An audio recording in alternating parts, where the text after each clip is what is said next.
मुलाजा फरमा ले, देखे इरशाद।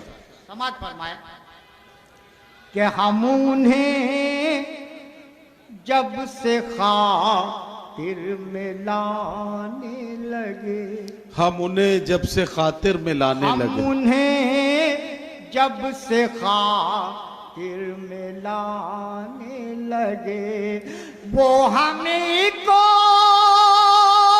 पहाड़ा पढ़ाने लगे, वाह वाह वाह, वो हमें को पहाड़ा पढ़ाने लगे, इत्तेफाकन जो हम मुस्कुराने। और एक शेर बतौर खास पेश इरशाद, कर रहा हूं, इरशाद। मुलाजा फरमाए, कट न जाए कहीं आपकी उंगलियां, आपकी उंगलियां, आपकी उंगलियां, कट न जाए कहीं आपकी उंगलियां, आप हर एक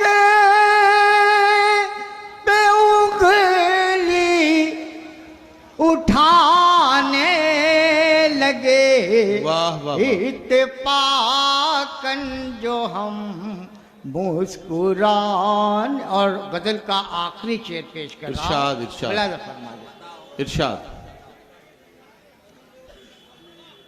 कि अब दुआएं भी, देखेगा सदर साहब सुनिए, कि अब दुआएं भी होने लगी बेअसर, अब दुआएं भी होने लगी बेअसर, अब दुआएं भी होने लगी बेअसर, अब दुआएं भी होने लगी है, होने लगी बेअसर, हर जगह जब से हम सर झुकाने लगे, वाह वाह वाह, हर जगह जब से हम सर झुकाने लगे, वाह, वाह, वाह। इत्तेफाकन जो हम